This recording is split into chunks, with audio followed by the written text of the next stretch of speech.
Hey, how's it going? Oh, that's not the right angle. Hey, look at my signs. I have some cards today,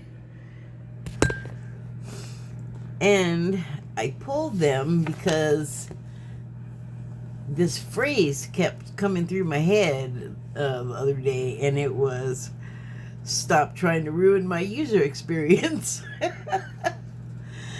And it came up at a time when I was enjoying myself, or I was, that was the plan. I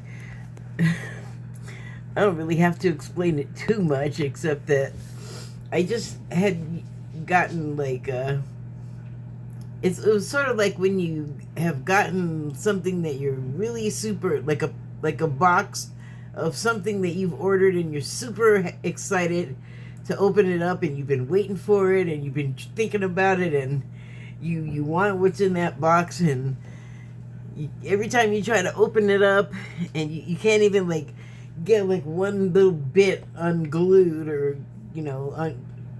cut piece of the packing tape off, because you keep getting interrupted, and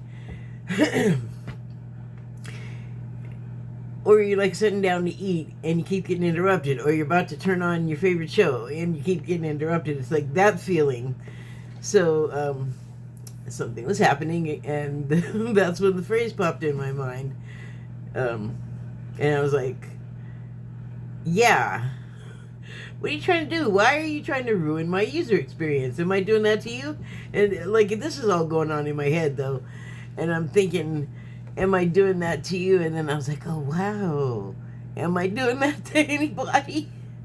Or have I? And like, of course, probably it's happened, because ooh, pardon me, we are not usually so cognizant of our, excuse me, of how our actions are going to affect someone else. I mean, like, we all know, but we often don't act like we know it. And I know that I catch myself all the time, and I'm like, no, no, no, no.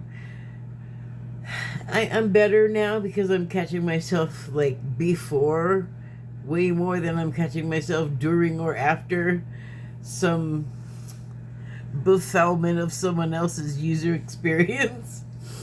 Um, but I felt like it was along the lines of what I kind of have been talking about for a while, and that is taking the wheel in your own user experience, in your life. And to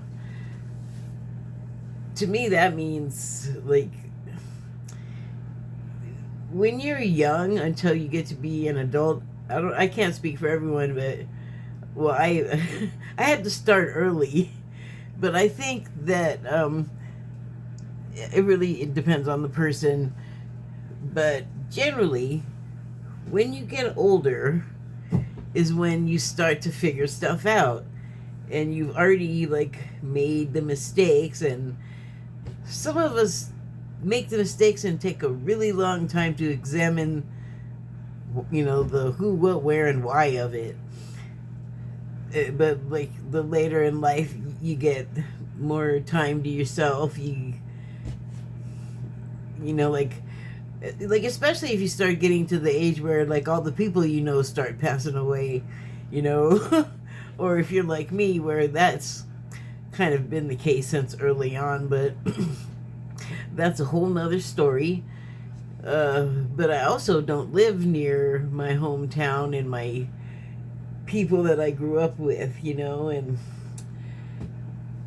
you kind of miss it. But also the other things, since this was not my experience because I never married and I don't have kids, but a lot of my friends did and do. So their lives were just like totally busy. Like they just didn't have time really for, not that I was all trying to get anybody to come out and party. I'm like 3 states away on the phone, but it just people did not have time anymore. So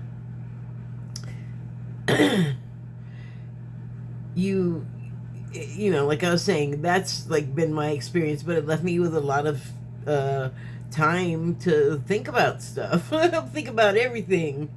And then there were other factors like, I of course did work for a long time into my adulthood, but I also got like pretty badly physically ill in my mid 20s, and that, to varying degrees has put me in and out of commission a lot, like mostly out in the latter years.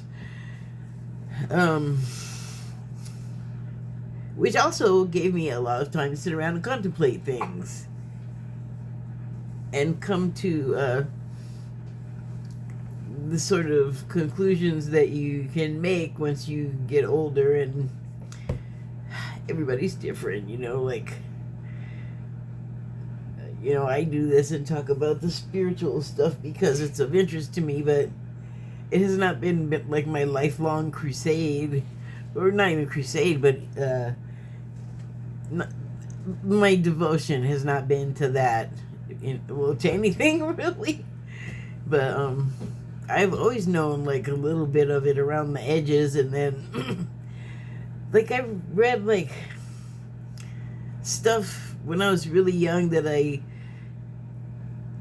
remember thinking like classic novels and things were just so dry and boring, but I just felt like I gotta finish this, because not because people talk about it and say things like it's this or it's that, but because I felt like there was a reason to read it all. Like there was a piece of information or several that, I don't think I thought about like even that clearly. It was just like I knew I started it, I was gonna finish it. And I was not necessarily that way with all books. Like plenty I started and read a whole bunch of and went, I'm not reading, I'm not doing this anymore, and just chucked it, But especially with the classics, you kind of gotta, if you're gonna talk about them, you gotta read the whole thing. So, lost my place and whatever I was talking about. Oh, well, just time alone. And I think, like, even if you don't read the books, like, even about, like, some spiritual stuff, who knows what's gonna like make the penny drop in someone's mind, who's gonna find what of interest. Like, what if you like discover Buddhism or Hinduism or yoga or something, and you just gotta make a pilgrimage to India because otherwise your life is just not gonna work or something.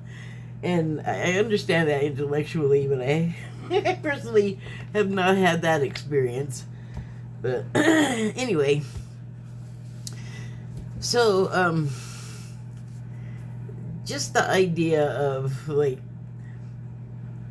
the control we have over our own lives, or the power, I should say, because control is such a like loaded word right now, and I feel like there's too many people that have too much of it that shouldn't have it, and they're also like greedily trying to grab everybody, like everything, so they can have more. And to hell with everybody else, and to hell with if they already own it.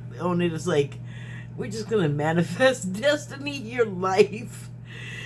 I'm laughing, but I don't like it. However, that is the state of play in the game. So, I mean, really, you could go everywhere with that, user experience deal, because, well, like I just started to say and then trailed off and didn't finish. I'm glad I remembered before I started doing cards.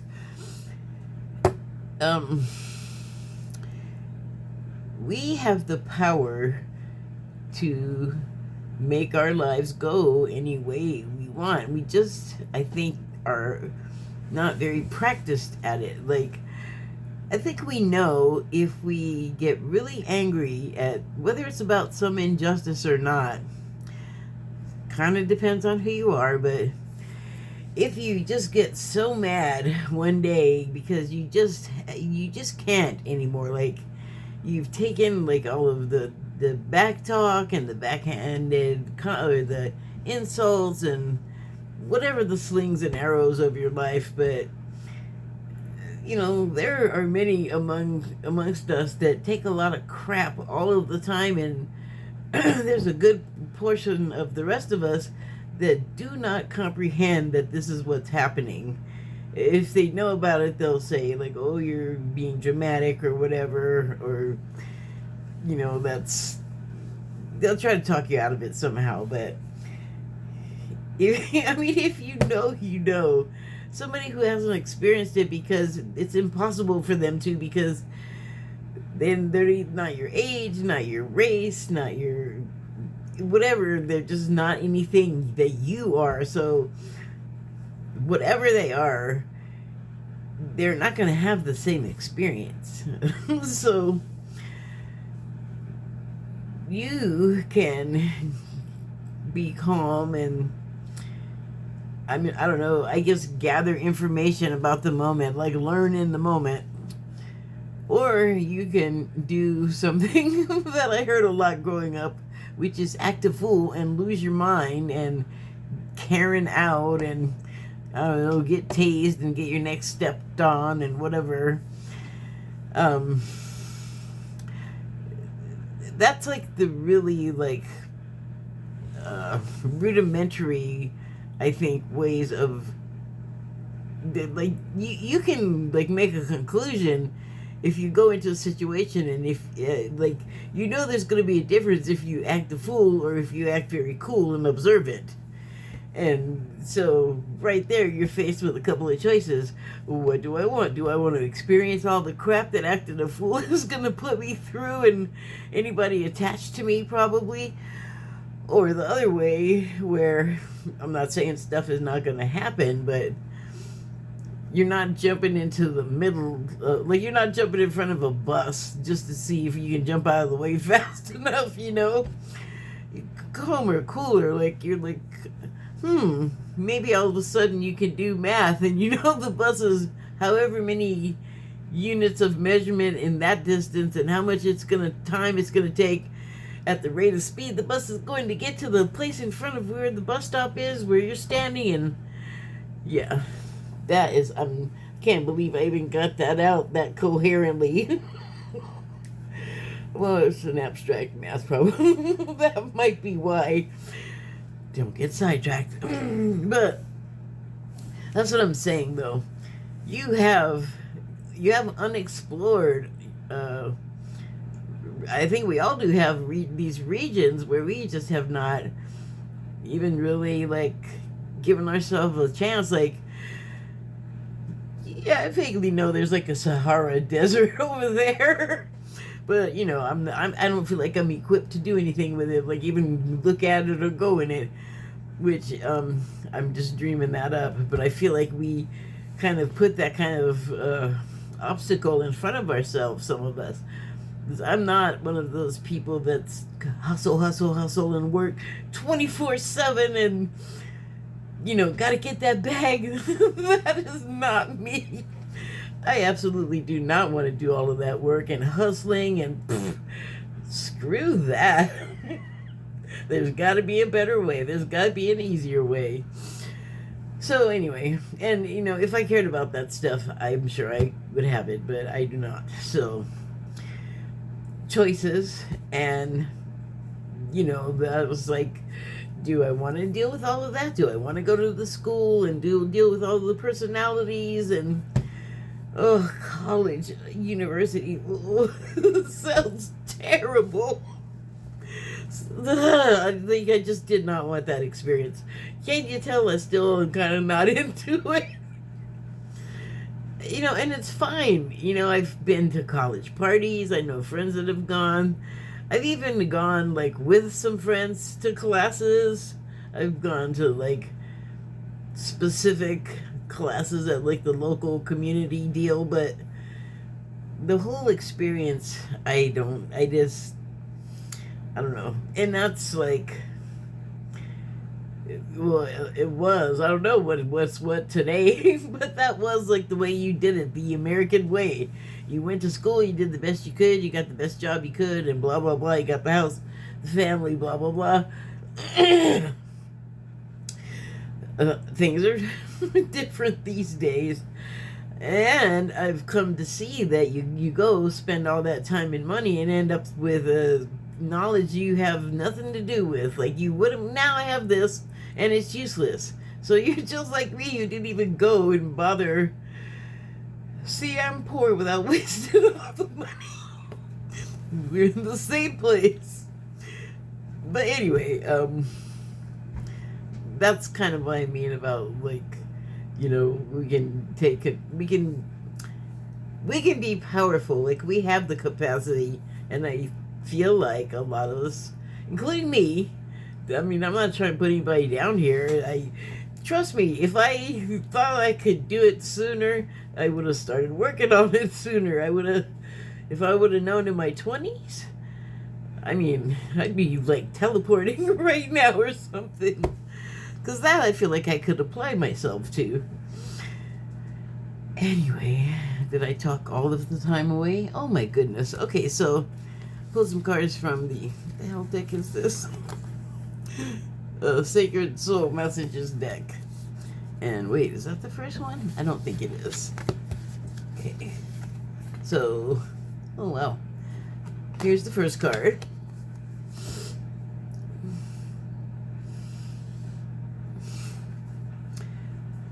Idea. Illumination. It is your light that lights the world. Self-reliance, brilliant ideas, time to shine. Well, gosh, that kind of just says it. It says it all on its own. Yeah, I mean, I really have nothing to add to anything that the card said or that I said.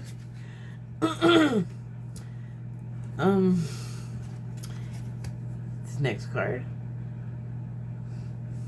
The amusement park galley boat ride. I always think it looks like. Life is a balance of holding on and letting go. Stay steady, go with the flow, do the right thing. Well, you know, that kind of goes along with what I was saying. This seems to speak to you about, you know, staying on the straight and narrow and not, you know, getting all emotional and losing control or something and falling out of the flow. Actually, like that is my interpretation. When you stop being in alignment with spirit and all of the good stuff, when you start acting a fool. So life is a balance of holding on and letting go. That's how balance works, although, I mean, you could use a lot of different metaphors, but it's keeping the measurements balanced on either side so that you don't fall, you know. And we already talked about, you know, maintaining your cool and going with the flow. It says do the right thing. That sounds like all of the right things to do. Next one, ouchies. So, when you start to walk, the way appears, taking steps, beginning again, creating the life you truly want. But I mean, okay, I mean, that's what I've been talking about. And just like I was saying, you know, like this is talking about taking baby steps, you know, and being at the beginning. I mean, unless you come in entirely plugged in with all of your, like, psychic senses and clairs and knowledge of the Akashic record and everything, all seeing auras, like, my goodness. Can you imagine? You got somebody like that with all that stuff going on. Like, I can't believe they wouldn't, like, put off some kind of visual energy release. So, anyway, even somebody that like one of us might think is well endowed, like I hate to say in comparison, but you can't. Sometimes you just know, like, someone's just got more stuff going on than you, and it's not a race and it's not a comparison, it's just the reality. So someone you might think has it all together, is like all super magic or whatever, everybody has something that they're not good at, that they have to, like, if they want to do it, they have to go learn and put in the work, and just like anybody else, because generally everybody's got something they're good at, but hardly anybody's great at everything. You're always going to be trying something new and learning something, and so baby steps, you know, I don't know, everyone learns at different rates, so you know, that depends, but you gotta start. Next card. The world is a mountain that echoes your words.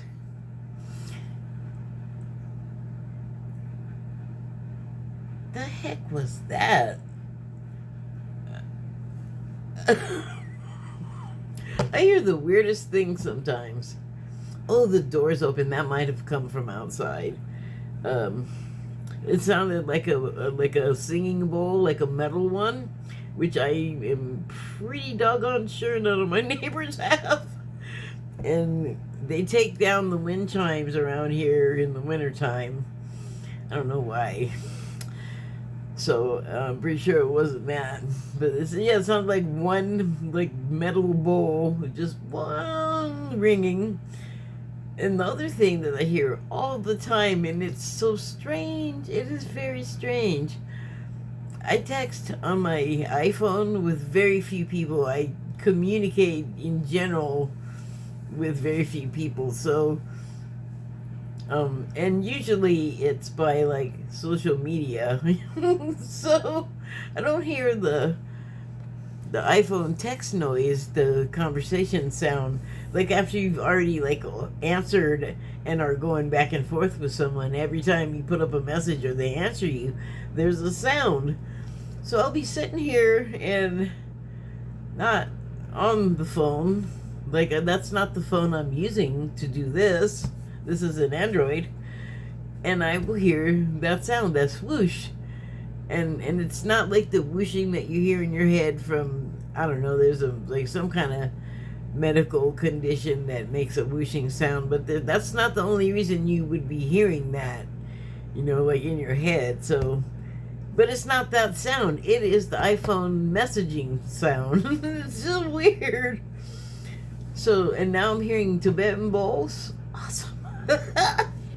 Oh, sorry. What was that? Okay, so this. Do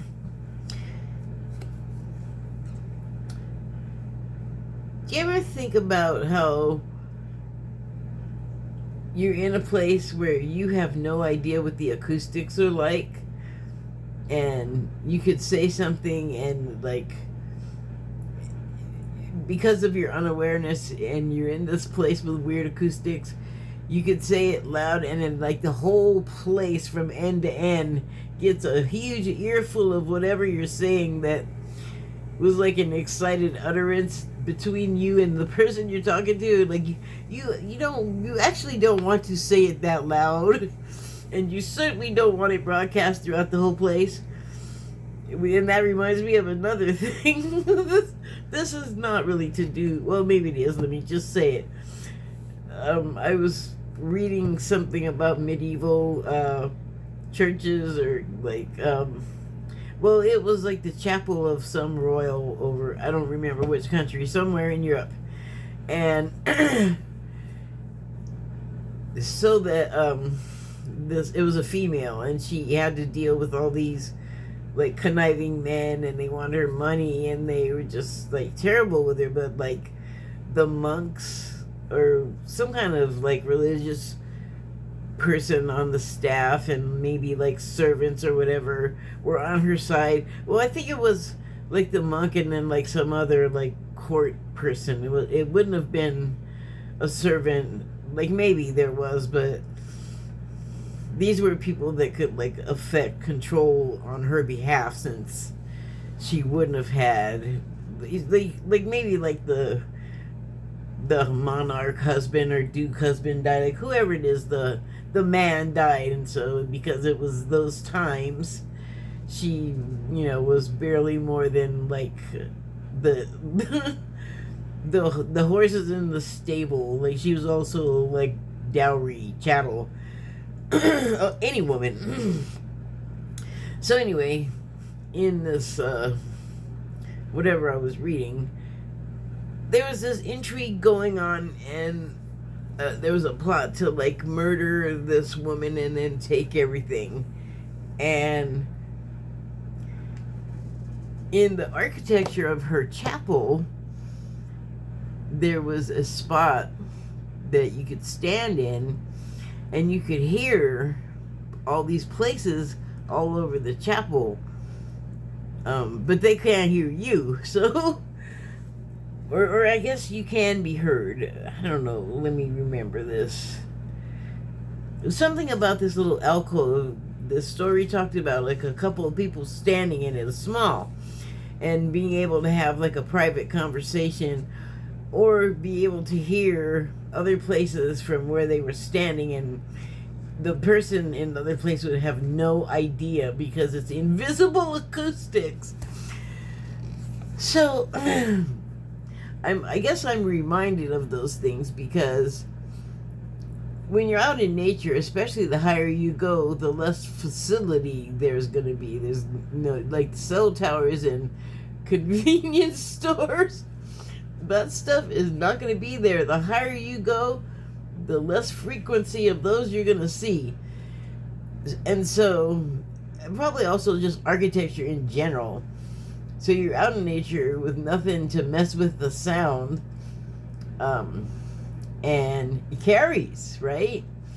And echoes. I don't know if you know that about that kind of place where you're up high and it's just like mostly rocks. And so if you holler, the sound just bounces off of it, and there's like, you know, deep gorges and things. So it's a whole sound situation.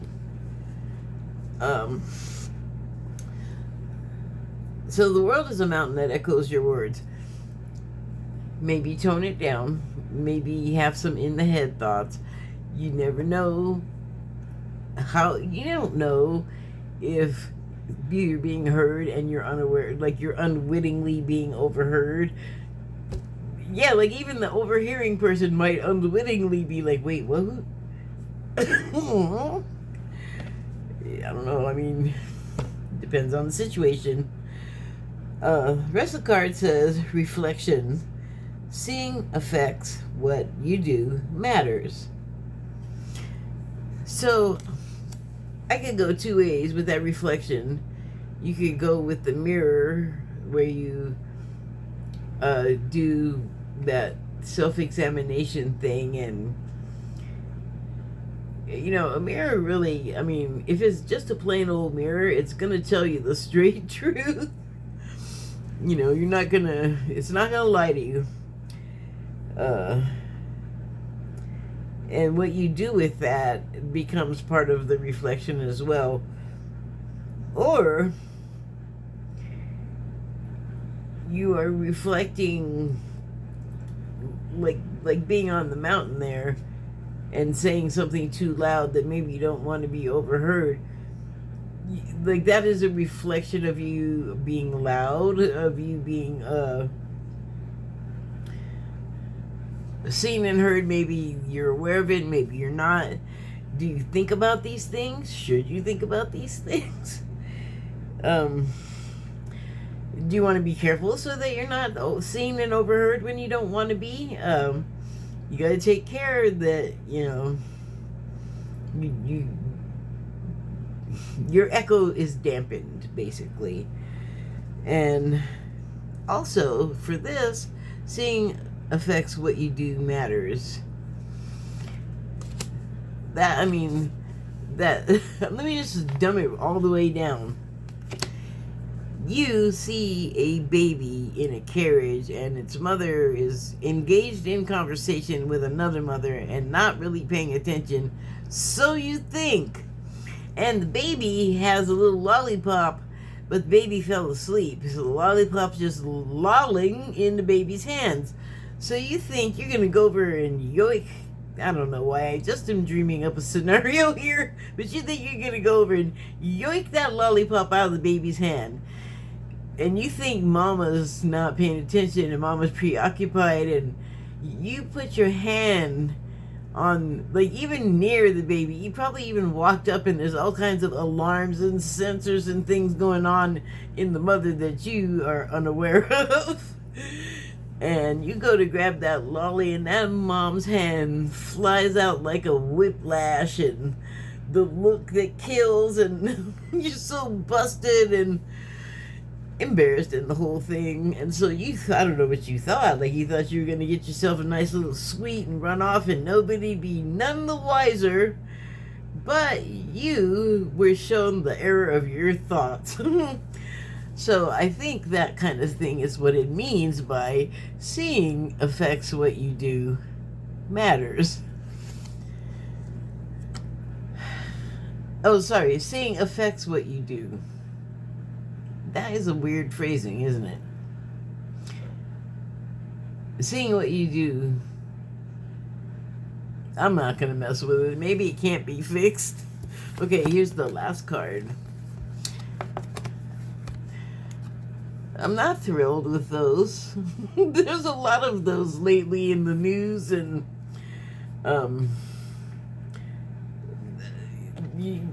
do I have to explain, like, why those are, like, unpleasant? I don't want to. Let's just say they're lightnings. They're bzzzt. Anyway, it reads, raise your words, not your voice. The rain grows flowers, not thunder. Well, that's pretty self-explanatory. I'm so sorry. Maybe I should have waited a little bit longer after eating to start this. I think what it means by raise your words is get out of the dumps, like be light, raise the frequency to happy, I'll leave it at that. The rain grows flowers, not thunder. I think that's a different version of sugar, or honey draws more flies than vinegar. And make peace, have empathy, show kindness. I'm just going to change that, because I am sorry. If you look up kind, it does not mean being nice and treating people well. I implore you, look it up. So this card says show kindness. And that makes me want to ask, what kindness? What type? What are we talking about? So, make peace, have empathy, show niceness. We'll go with that. Absolutely. Make peace with yourself, so then you can go out in the world and, honestly, that is such good advice, because I don't know if you've ever noticed this, speaking of, like, having your hands on the handlebars of your life. But if you go out in a bad mood and you're not, if you're, like, swept up in it and you don't want to not be in a bad mood, like you want to just do that, then you're going to attract that. You're going to go out and, might as well go straight to a bar and drink half a bottle of tequila and get all the way on your way. That sounds terrible. So, however, if you go out like peaceful and calm and nothing can faze you, then you can run into that person and, just through calm, communication, just talking to them. And, I don't know how many drunk people you've spoken to, but if you say the right thing and they're angry, you can like make them not angry anymore, or make them forget, or like sometimes that works. And it sure don't work if you're all like revved up like they are. Then you'll get the opposite of what I'm saying. You'll get sucked into their thing. Although again, I equate that kind of behavior with alcohol consumption. So have empathy. That makes it a lot easier to forgive, which is not on here. But let's just say it's implied. You don't have to make a big deal about it. You don't have to cry or like grieve visibly or whatever to have empathy. You can just like be like, I have an idea, like I can understand why this person would be feeling this way because this happened to them. I feel like that's what empathy is. It could certainly be more or less than you decide you want to be empathetic wise. But I think that it's more conducive to like everything, to just be more open-minded and willing to accept, like this person is right now having this going on in their life. This person is feeling this way right now, or this person in this situation is gonna need help and support and love, like depending on the situation. But I mean, you could be there for a stranger in the same way, and that's especially with a stranger. Like, I don't know what else could demonstrate empathy than showing it for a stranger. Like if you see a homeless person and they look cold or hungry, like if you're me, you're gonna give them some money. Because God, I mean, it would just not be fun to be in that situation. And that's a trite way to say it, but I don't want to get all maudlin. And then finally, the last is show niceness. I'm gonna have to find a different word. But just don't be a dick. Be helpful. Or if you can't do that, don't be not deliberately unhelpful. Like if you want to be part of the solution, like just leave everything alone, I guess. No, that's not right either. And now I don't even know what I was just talking about. It is funny when I do this. Often I'll turn off the camera and it's really hard to remember what the hell did I just say. I must like go back and watch it. And I usually go through it like pretty fast speed to make sure I didn't say anything heinous, but I might have to do it tomorrow. I'm suddenly hit with exhaustion. I feel very sleepy. Okay. Thank you and good night. Enjoy your user experience.